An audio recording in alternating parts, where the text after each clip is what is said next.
Hi everyone, and welcome to Geotab online training. This is Carrie Carter, and today's session is with Angie Milne, who will give us an understanding and a walkthrough of Garmin messaging and how to use it with MyGeotab. Hi everyone. So as Steph mentioned, I will be going over pretty much everything there is to know about Garmin working with our MyGeotab system. Geotab works with the Garmin in-vehicle navigation. We allow seamless two-way text messaging communication from our MyGeotab system directly to the driver. Messages sent to the drivers appear as alerts, and I'll show you some screenshots later on in this webinar, and they can be answered using unobtrusive single-tap responses. And what that means is you actually have the ability for the Garmin to be in safe mode. So you don't have to worry about, them actually typing an entire message on the Garmin while they're driving. The Garmin does have the ability to be in safe mode, so that's why we mentioned single tap responses. Because obviously, as we all know, there are lots of laws out there these days about not having handheld devices in your vehicles or being able to type messages while you're driving. So as I mentioned, it does offer two-way communication between the drivers and dispatchers, with the ability to send stops and routes directly to the vehicle, which is fantastic. The drivers also can change their status using the touchscreen, which I will go over in a little bit. And MyGeotab actually monitors for device disconnection, ensuring 100% uptime for communication. So we can actually see in the log details when a Garmin has been connected, but also when it has been disconnected, allowing you to be able to create some rules around it. All messages are verified and timestamped, creating a permanent log of communication. We also have the unique ability to dispatch to latitude and longitude as opposed to street addresses to allow for off-road navigation, which I know some of our competitors do only send to a particular address, limiting those off-road locations. So to be able to connect to a Garmin, there are two harnesses available from us. The first one being the iOX Garmin NT, and NT is standing for no traffic. Then we have the iOX Garmin WT, which stands for with traffic. So it depends on what the customer's needs are. That'll be one of the first questions you ask them if they do want to order the Garmin information. Do they want traffic or do they not want traffic? And that's basically then the drivers being able to see traffic information and avoid it using the system. The Garmin does log when it's been disconnected or connected. And you can see in that little screenshot there, it's just a simple log details screenshot. And it shows me here Garmin connected, 0 means disconnected, 1 obviously will mean connected. And you can see right there I've got a connect on this screen. So because we're able to see this in the log details, we can now have the ability to create exception rules based off of this.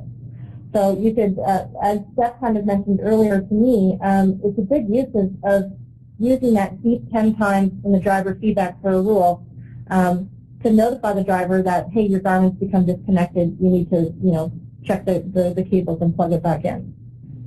That little screenshot on the bottom there is something interesting in the device editor. So when you go into a vehicle that has a Garmin connected to it, simply just click on that vehicle to bring up your device edit screen, and you'll actually be able to see that a Garmin is connected to that vehicle. You can see it says additional services, and in bold it says Garmin. Incidentally, we've got other things there for HOS and Meridian. If those were connected, they would be bolded as well.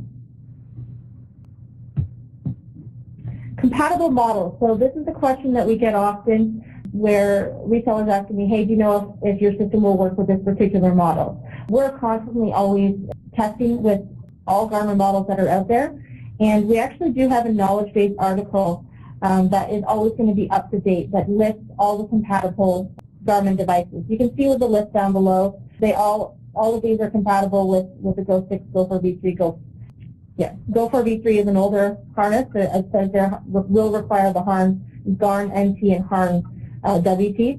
It's just because the Go 6 will need the IOX cable. All right, so there's many different things that our Garmin connection can do, and one of the first things I wanted to cover is two-way messaging. So you can access the messaging in two different ways. The first way is by going into MyGeotab under Zones and Messages, and then going to Messages, and then you can simply just click on New Message. The other way that you can do it is within the live map. You can actually have your list of vehicles on the left-hand side like you can see here. And I've got a little note there that's saying that the arrow, you can see there's a little tiny arrow, I don't know if you can see that. That shows to me that a Garmin is connected to this particular vehicle. You can see these other vehicles don't have any Garmins connected to them. So I would simply just click on this vehicle here, and I now have the option to send a text message. So those are the two different ways that you can do it. So when you're looking at the actual messaging screen, it allows for you to review and report messages sent and received through MyGeotab and to the Garmin. As you can see in this little screenshot here, we've got two lines that are showing up as yellow, and those are actually messages that were sent from the Garmin to the system. So you can see here, from, it has the actual name of the vehicle, and two is blank because they were just broadcasting it, and it ended up being into the system. This one in the middle here is actually saying it was from a user, and it was sent to this particular vehicle. So when you're sending a message directly from the map, the recipient field will already be populated because you have clicked on a particular vehicle that you want to send a message to. If you have selected a new message from the messaging section of the software, the recipient field will be blank. So you would just then have to simply just click on the drop-down, select your vehicle. You can also actually select a driver if they're using driver ID keys, because we know that that driver ID key is connected to that particular vehicle, which is connected to that particular Garmin.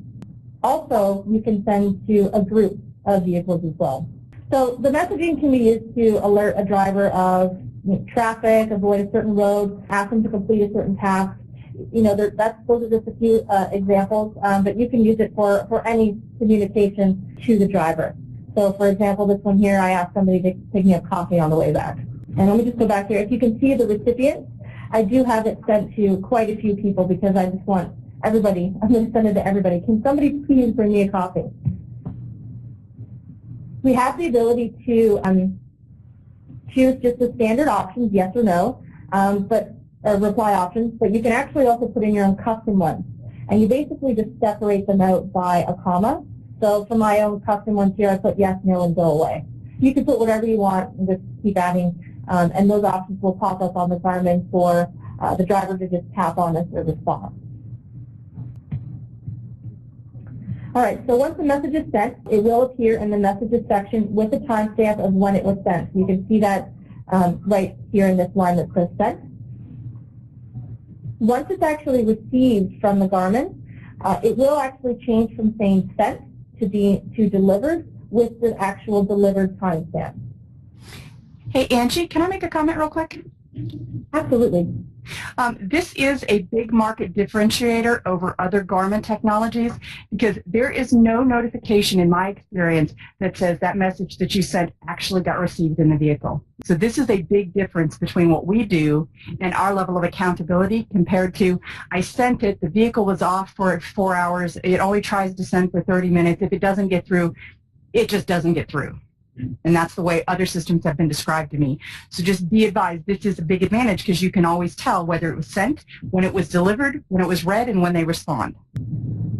Okay, so this is a screenshot of what it looks like on a Garmin when a message is received. Now this screenshot is a little bit out of date. They're always changing the way it looks. It's pretty much the same idea.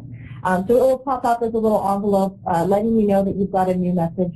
Tap on the envelope, and they open up and they can see their message.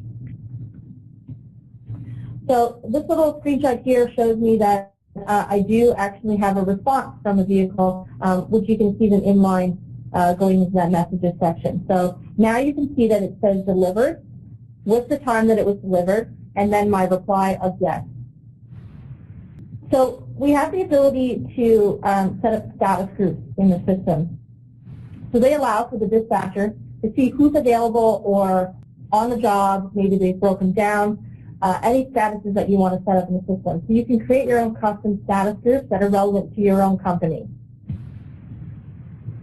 So you can see on this little screenshot here, this is just our grouping structure. I ended up just creating a Garmin status group and then created my own little subgroups underneath those, which are essentially the statuses. So for this particular example, I chose available, breakdown, business, off-duty, on-duty, panic, personal.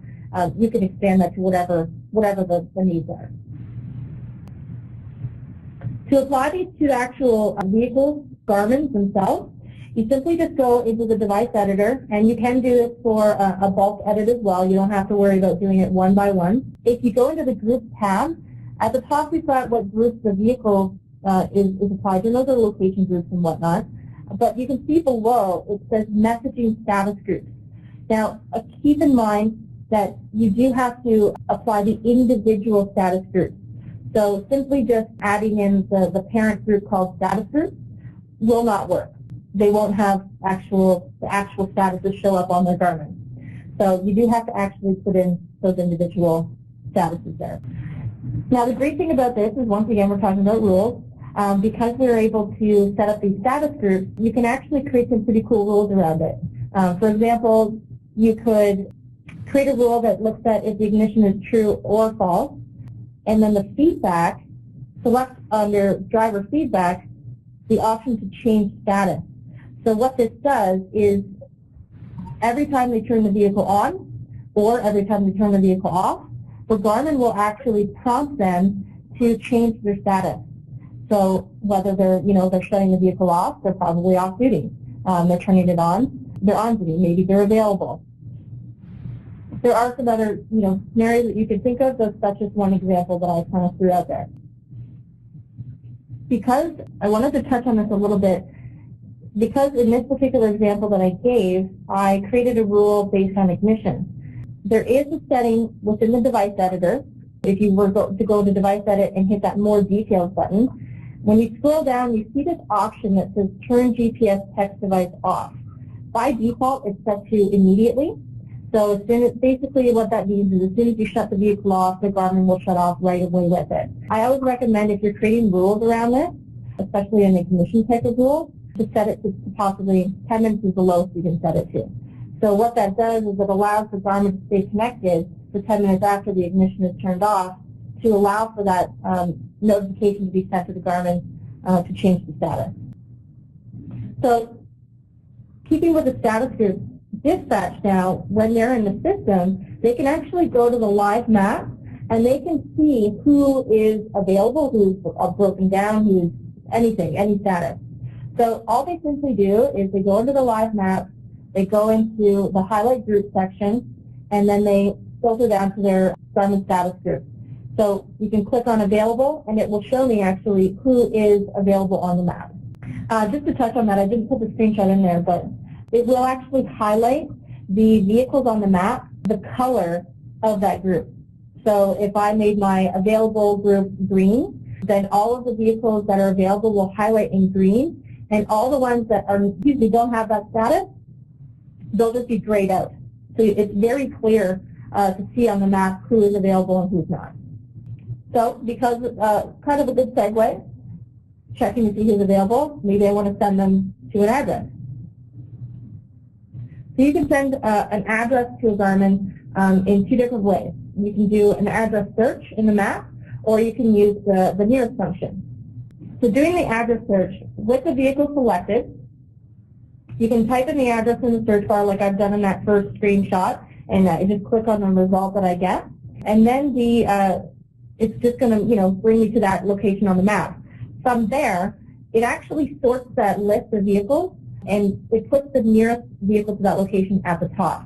So you can see in this screenshot here, we now have this new sorting for distance, and it's automatically sorted the nearest vehicle right at the top there. And because that vehicle has a Garmin, I've got the little triangle, I can then go from there and click on dispatch. Now I wanted to be clear on this one. I've had a lot of feedback about frustration with having to create a zone every time you want to send a location to a Garmin device.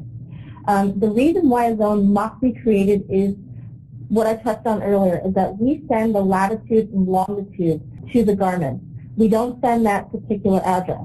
And that's the main differentiator there. And that's the reason why we have to send it as a zone. I don't know, Steph, if you wanted to elaborate on that at all? I think that it's fine. It's just that we are not sending the geocoded street address. We're sending the latitude and longitude. And to do that, we'd use the same logic we use in all of our zones. We take the center point of that zone, whether it's a square that we auto-import or it is a free-form polygon that we drew around some oddly shaped location. The center point is where you're going to be navigated to. So that is why we create a zone. And then I like your comment on the slide there that if you don't want to have a zone in the way on the map, just make it expire in a day. No big deal. Exactly, and that's what I've done in that screenshot there. Is at the bottom, I don't know if you can see it, I kind of put a little red square around there, is I just set it to expire tomorrow. So you don't have to clutter up your system. Thanks, Steph. I just wanted to touch on something that somebody was asking about the traffic information. The traffic information is available in Canada. I use it all the time. It's fantastic for my very long commute. Okay, so the recipient field will always be filled in based on your vehicle selection from the map. So similar to when I was sending a message, because I clicked on a particular vehicle, it's already populating that vehicle in the to field. And then you can add any custom messages for the driver. So for this one, can you please stop by this location for a pickup? Now using the nearest function, you can click on the map and of the location that you want it to go to, and then you can actually just click on the nearest button, which you can see in the left screenshot there. Or you can actually also left click on the map, select Find Address, which is just below that nearest button, and then you can click on Nearest at the top. So two different ways depending on how you want to do it. So then you'll go through the same steps as before to set up the zone and add a custom message. I will be kind of going back and forth to this section here because this is the main section where you're going to be seeing all your messages, not even just text messages. When you're sending addresses, sending zones, sending routes, that messages section of the software under zones and messages is the place for all Garmin communication. So you can see here, I sent two messages asking, can you pick up a part at this place? And there you go. So moving from there, we'll talk about sending an actual zone or a customer. It's actually really, really simple. Basically, you would find your zone in the system. So for here, I chose my Home Depot zone. And I simply just left-clicked on it and selected Dispatch Vehicle here. From there, I do have to choose my recipient because I didn't already have one selected from the map. You can choose multiples as well. For my example, I just chose one. Simply just select your recipient from your drop-down, type in any custom message that you want, and click on Send. Remember that all messages to and from the Garmin will be in the Messages section of the software. And this is what it looks like. Once again, illustrated screenshot, I apologize, but general view, you can see the difference when an address or a zone or stop basically is what it is sent to the Garmin. It will show up as a little flag instead of that envelope, differentiating between the two different means of communication. This is just another screenshot of what it looks like. Once again, may change for different models, but it will show up as My Stop. In brackets, we've got a 1, meaning there's one new stop, and then they can simply tap in there and get to their stop. I didn't have some additional screenshots in here. I apologize for that, but basically what would happen after they tap on the stop that they want, they'll have the option to just, basically it says go with an exclamation mark, and it will take them right and direct them to that stop.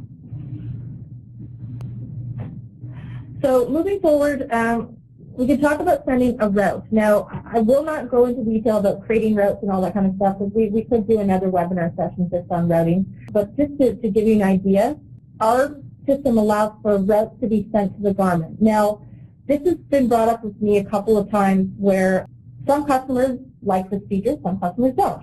When you're sending a route to a Garmin, you want it to be able to basically, as soon as you hit that first stop, you want the Garmin to now start redirecting you to the second stop and so forth throughout your route.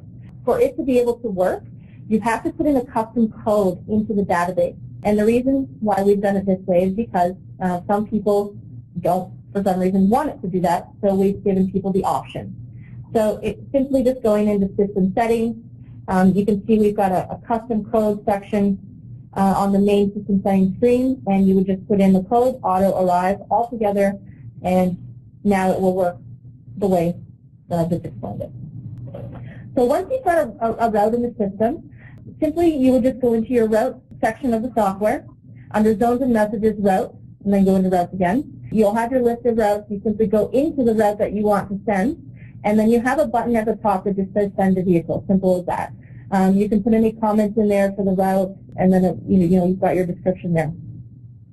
So what this will do is it will send multiple stops to that Garmin, and then they can tap on the first one, and because we've got that auto arrive turned on, it should send them to all the stops afterwards. So from clicking on that button, select your recipients. We do have the option to remove any existing stops on the Garmin as well. For this example, I just have that turned off. Steph, I don't know if you can elaborate on the remove existing stops. Yeah, so let's say that we made our route last night and we had 8 stops that we wanted to make. We got a call from customer A and they're going to cancel their stop for today, but we were able to find a customer B, but now we need to rework the route. I want you to go, A, C, D, E, B, whatever, okay? If you remove the existing stops on the route, it takes the route that was previously loaded onto that Garmin, takes it off and lets this new one take over instead of saying finish that route and then do this one. It just depends on what you're trying to do. Are you refreshing the route or are you adding tomorrow's? Perfect. Thank you for that explanation. That helps. All righty. And there you go. Stop pending again, just like I had before. And I know that was really fast, but that's pretty much the gist of Garmin messaging. I'll leave this, if anybody has any questions. I know I went through this pretty fast. It's hard to really do a live demo when you're talking about Garmin messaging because I can't really sit here with a Garmin and show you how it, interacts. But I hope that was pretty clear. Probably one of our quicker webinars. But do we have any questions?